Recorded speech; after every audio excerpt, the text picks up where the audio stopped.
امام صفوری کہتے ہیں ایک دن نا حضرت جبریل امین انسانی شکل میں مولا علی کے سامنے آ کے کھڑے ہو گئے۔ کون؟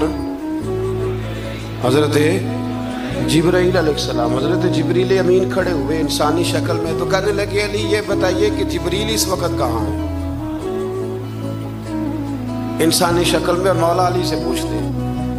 تو کچھ جو آج کل ہمارے شاگرد رات پڑھ جاتے ہیں نا، تو وہ ذرا جلدی کرتے ہیں جواب دینے میں۔ بڑوں کو جب جواب بھی دینا بزرگوں کو، تو جواب میں بھی آداب کا خیال ہونا چاہیے۔ اگر آپ کو سوال آتا بھی ہو تو پھر بھی اس میں آداب کا خیال آپ رکھیں گے۔ آپ فٹافٹ نہیں کہہ دیں گے کہ جناب یہ اس کا جواب ہے، یہ معنی ہے، فوراً نہیں آپ کہہ دیں گے، آپ اس میں بھی آداب کا خیال کریں گے۔ حضرت جبریل امین نے جب کہا نا کہ بتائیے جبریل کہاں ہے، تو حضرت علی فوراً بھی کہہ سکتے تھے آپ ہی تو ہیں جبریل، یہ فٹافٹ کہہ سکتے تھے، اسی وقت ساری بات ختم ہو جاتی۔ لیکن بزرگوں سے بات کرنے کے کچھ آداب ہوتے ہیں، کچھ طور طریقے ہوتے ہیں جو اللہ ماشاءاللہ آج کل لوگوں میں نظر نہیں آتے۔ کچھ طور طریقے ہیں، کچھ سلیقے ہیں، کچھ جو ہیں وہ اس کے خاص نقطہ نظر ہے، اس کو سمجھنا چاہیے۔ حضرت مولا علی شیر خدا رضی اللہ تعالیٰ عنہ سے جب پوچھا نا کہ جبریل امین کہاں ہے اس وقت، تو حضرت علی نے پہلے اوپر دیکھا، پھر نیچے دیکھا، پھر دائیں دیکھا، پھر بائیں دیکھا، پھر آگے دیکھا، پھر پیچھے دیکھا۔ جواب فٹافٹ تیار تھا کہ آپ ہی تو ہیں، لیکن ایسے جواب نہیں دیا۔ فرمانے لگے جناب نہ تو اس وقت حضرت جبریل مشرق میں ہے، نہ مغرب میں ہے، نہ شمال میں ہے، نہ جنوب میں ہے، نہ سات زمینوں میں ہے، نہ آسمانوں میں ہے۔ پھر بھی یہ نہیں کہا کہ آپ جبریل ہیں۔ فرمانے لگے بھئی زمینوں آسمانوں مشارق مغارب میں تو کوئی نہیں، تو یا آپ جبریل ہیں یا میں جبریل ہوں، دونوں میں سے ایک ہے۔ تو حضرت جبریل امین مسکرائے، فرمانے لگے نہیں آپ تو علی ہیں، جبریل تو میں ہی ہوں، آپ علی۔ لیکن نا بہت سارے لوگ سوال کا جواب دیتے ہیں پر وہ آداب کو ملحوظ خاطر نہیں رکھتے۔ نبی پاک علیہ السلام نے ایک دن نماز 4 رکعتوں کی تھی، تو حضور نے 2 پہ سلام پھیر دیا، تو صحابہ سے پوچھا میں نے کتنی پڑھی ہے؟ عرض کرنے لگے یا رسول اللہ زیادہ پتا تو آپ کو ہی ہے، پر ہمیں لگتا ہے کہ آپ نے 2 پڑھائی۔ یہاں ایسے کرتا ہے کوئی؟ سوال ہی نہیں پیدا ہوتا۔ یعنی 1 منٹ سے پہلے امام غزالی ایک درویش کے مرید ہو گئے تھے، تو بہت بڑے عالم تھے۔ آپ کو پتہ ہے عالم آدمی کا مرید ہونا اللہ ہی خیر کرے کسی کرامت سے کم نہیں ہوتا، بڑا مشکل ہوتا ہے۔ وہ کسی کی غلامی کرے وہ بڑا مشکل ہوتا ہے، مطلب کٹھن ماحول ہوتا ہے۔ تو امام غزالی بیعت ہو گئے، تو مرشد نے پہلا وظیفہ یہ بتایا کہ کسی پر اپنے علم کا اظہار نہ کرنا۔ اپنے علم کا اظہار، آپ اس کو آسان وظیفہ سمجھتے ہیں؟ یعنی علم ہو بھی تو بندہ اظہار نہ کرے، بد ہضمی ہو جاتی ہے، بد ہضمی ہو جاتی ہے، نیند نہیں آتی۔ 2-4 لفظ جو بندہ پڑھ کے آتا ہے نا، اس کو تو نیند نہیں آتی کہ میں پڑھا لکھا ہوں تو میں بتاؤں نا۔ تو حضرت علی شیر خدا کرم اللہ تعالیٰ وجہ الکریم کے وہ آداب سے مجھے یہ بات یاد آئی کہ امام غزالی کے شیخ نے کہا علم کا اظہار نہ کرنا یہ پہلا وظیفہ ہے۔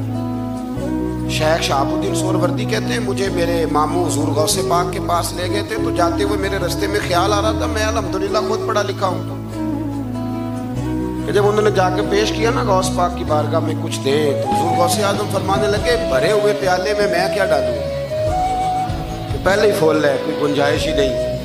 تو فرماتے ہیں پھر میں اگلی دفعہ گیا تو غرور علم کو توڑ کے گیا، پھر میں غوث اعظم کی بارگاہ میں بیٹھا تو اللہ تبارک و تعالیٰ نے پھر مجھے جھولی بھر کے خیرات عطا فرمائی۔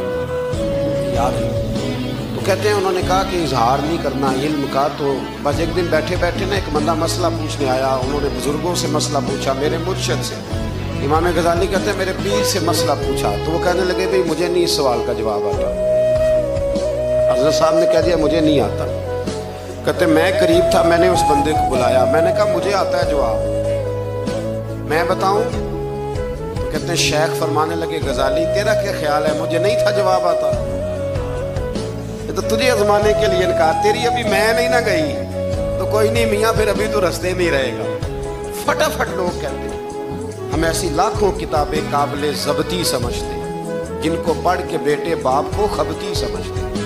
ایک بات یہ کہ ان سے محبت کرنی ہے، دوسری بات یہ کہ ان کی سیرت. پہلی بات زندگی میں ادب بڑا کیا مولا علی شیر خدا، بڑا ادب کیا. حضرت علی کہتے ہیں میں نے نبی پاک سے ایک سوال پوچھنا تھا تو میں نے 14 دن انتظار کیا. یعنی سوال جو ذہن میں آ جائے تو نمبر پاس ہوتا ہے، تو 14 منٹ انتظار ہوتا ہے، میں نے تو گھنٹے کا ہی نہیں. یعنی 14 منٹ بھی بندے انتظار، سوال ہی پیدا نہیں ہوتا. اور اگر پیر صاحب فون نہ ریسیو کرے تو وہ متکبر ہے، اگر وہ فون نہ اٹھائیں تو پھر یہ ہے کہ اب دین کی بات کس سے پوچھیں جی ہم، پھر ہمارے پاس فلسفہ ہے. کہتے میں نے 14 دن انتظار کیا. کیا؟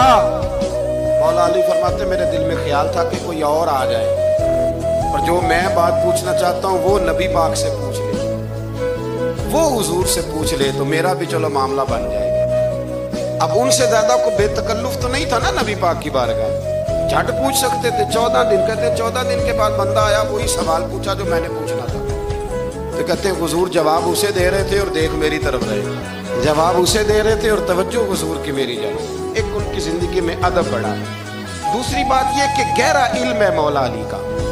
ہمارے ہاں لوگوں کے پاس علم ہوتا ہے اللہ ماشاءاللہ بڑے بڑے اچھے علماء ہیں، لیکن بعض جگہ پہ علم بڑا سطحی سا ہے، سطحی سا. یعنی ساری زندگی جس بندے نے علم پڑھا ہے وہ گہرائی تک نہیں اترا، یعنی اس پر عمل نہیں کر سکا. تو اگر میرا علم مجھے نفع نہیں دے رہا تو میرا علم کسی کو کیا نفع دے گا. حضرت علی کا علم گہرا تھا، سیانہ علم تھا، گہرائی والی بات کرتے تھے، بڑی سوچ سمجھ کے فیصلہ کرتے تھے اور بڑے زیرک تھے، دانا آدمی تھے.